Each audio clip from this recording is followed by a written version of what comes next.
I'm John Gallagher, Director of Traffic and Planning for Carpenter Marty Transportation, and this is an update on the Milton Mobility Study. Purpose of this study is to take a look at mobility issues in Milton, primarily vehicular mobility, as the bike and pedestrian aspects were handled in a prior study that was a study of Milton and Barboursville, ped and bike mobility.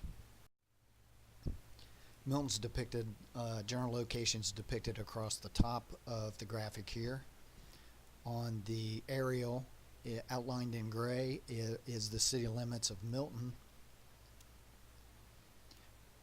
The yellow depicts the area of the Grand Patrician, and on the far left shows the proposed layout of the Grand Patrician, probably the most substantial thing to be developed in Milton in many years. So far we've conducted field observations, AM and PM peak, and many other times that we've been in the area. We always stop in, drive the entire city, and take notes and get some indications of mobility issues during other times. Some results of the field observations, just preliminary at this point. The intersection of North Main Street and US 60 during elementary school start and dismissal times, there is a significant amount of eastbound left turning traffic from US 60 on North Main Street. It looks like it could benefit from a left turn lane to improve safety and operations of US 60. That's probably a recommendation to take a further look at that, collect some turning movement data, look at that closer in the future. At the Pine Haven Drive and US 60 intersection, this is also highly influenced by middle school traffic, smart and dismissal times. The traffic signal is very responsive. We do have some queuing in all directions depending on whether it's AM or PM peak, but the signal clears the queues each time it cycles through, so it appears things are operating pretty well at this point. There were some indications from people in Milton that US 60 could benefit from a right turn lane going westbound to go north on Pine Haven Drive because of the school traffic.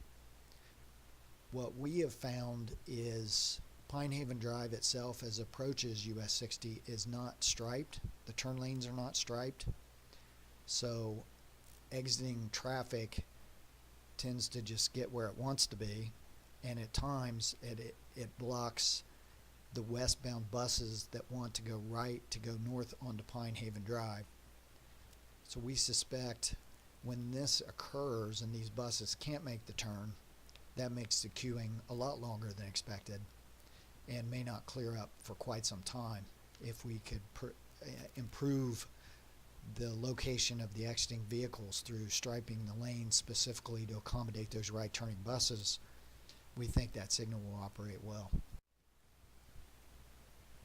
John Morris Road has some congestion and queuing issues during the AM and PM peaks. Heavily traveled roadway in Milton. The Harbor Way and US 60 signals on John Morris are fairly closely spaced, but that doesn't appear to be an issue at this time. It may in the future once the Grand Patrician traffic is added in.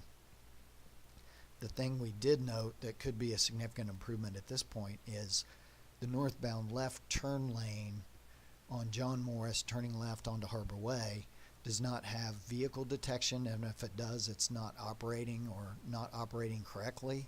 If that could be rectified, we could improve operations of that signal and John Morris substantially. What occurs now is that northbound left turn arrow comes on whether there's vehicles in that lane or not. When that occurs, it stops southbound traffic on John Morris that doesn't need to be stopped. So during AM peak, when people are headed into Milton, we get quite a bit of queuing and delay due to that. That could be something fairly easy to rectify. Not depicted on this graphic, but further north in the interchange area, when that area begins to develop, John Morris operations could benefit substantially from some additional access control in that area. This depicts the roadways in Milton that we had traffic data for. A green highlighted route depicts a roadway that is well below capacity and in good shape, acceptable shape at the current time.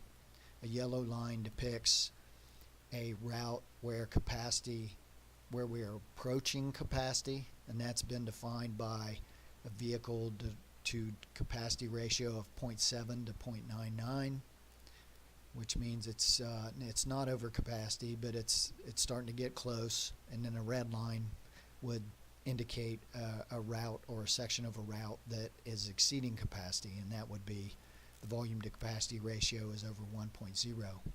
What you see in this graphic is the current operations of the city as it exists now. You can see John Morris, the north-south, south of the interchange with 64 is yellow, as well as US 60 east of John Morris is also yellow. This is future conditions in Milton, and this is depicted by, the change in this as opposed to the prior graphic is the full development of the Grand Patrician.